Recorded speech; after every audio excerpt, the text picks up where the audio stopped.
عزیز طلبہ و طالبات، امام مالک بن انس رحمۃ اللہ علیہ کا تعارف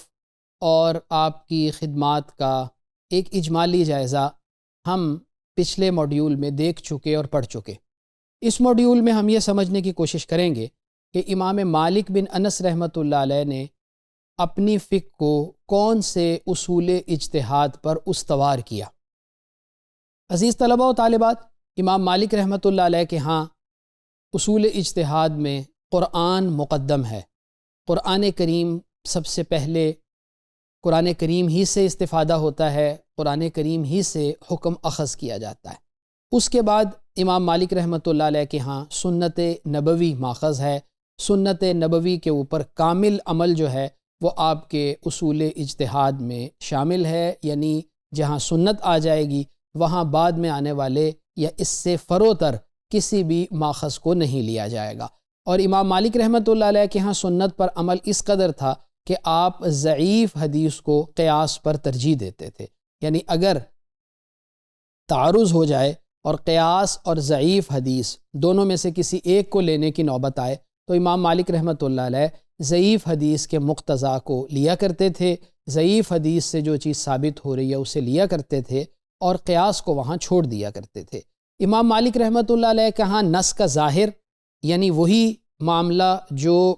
اہل الحجاز کا ایک طور اور طریقہ تھا کہ وہ نص کے ظاہر کو دیکھتے تھے، اور اس کو بھی امام مالک رحمۃ اللہ علیہ دیکھتے تھے نص کے ظاہر کو، اور خاص طور پہ پھر نص کے مقصد کے اوپر بھی آپ توجہ رکھا کرتے تھے۔ عزیز طلبہ و طالبات، امام مالک رحمۃ اللہ علیہ کی ایک ڈسٹنکشن یا آپ کے اصول اجتہاد میں ایک اہم چیز وہ عمل اہل مدینہ کی حجت ہے۔ امام مالک رحمۃ اللہ علیہ یہ سمجھتے تھے کہ مدینہ میں صحابہ بہت بڑی تعداد میں موجود تھے،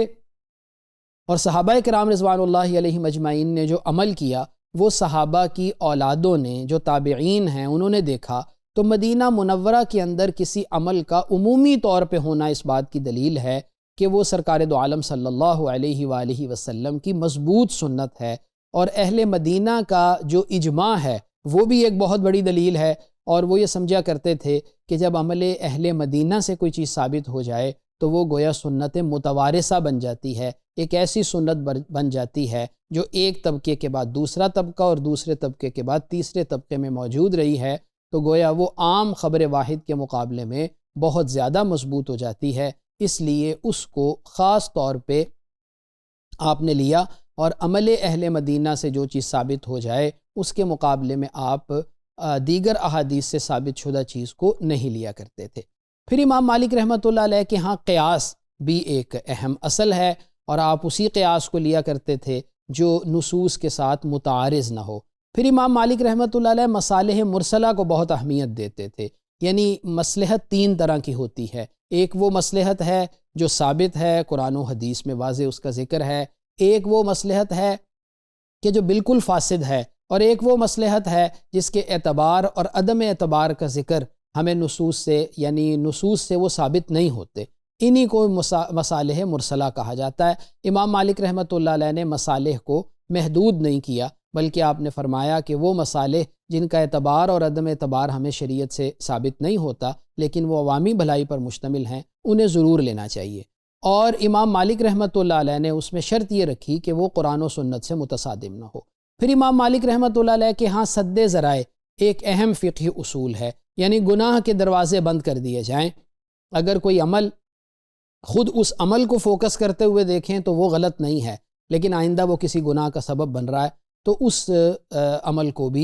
اس عمل کے دروازے کو بھی بند کر دیا جائے، اسی کو سد الذرائع کہا جاتا ہے۔ پھر امام مالک رحمۃ اللہ علیہ کے ہاں عرف و عادت بھی ایک اہم مصدر تھا، اور آپ یہ سمجھتے تھے کہ اگر کسی جگہ کا عرف اور عادت شریعت سے متصادم نہ ہو تو اس کو ضرور لینا چاہیے۔ العادت محکمۃ، یعنی عادت جو ہے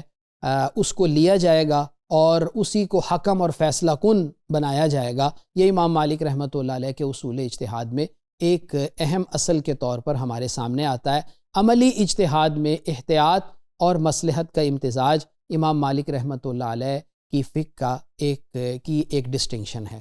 تو عزیز طلبہ و طالبات، اس موڈیول میں ہم نے یہ سمجھ لیا کہ امام مالک رحمۃ اللہ علیہ کے اصول اجتہاد میں قرآن کریم کے بعد سنت مبارکہ میں خاص طور پہ عمل اہل مدینہ، چونکہ وہ سنت سے ثابت ہے اس لیے اس کو خاص طور پر آپ نے لیا۔ پھر مصالح مرسلہ اور سد الذرائع دونوں کو آپ نے لیا، قیاس کو آپ نے لیا، اور عرف و عادت کو بھی آپ نے لیا۔ گویا امام مالک رحمۃ اللہ علیہ کی جو فقہ ہے، اس کے یہ اصول اجتہاد اس کو ایک اعتدال والی فقہ بناتے ہیں۔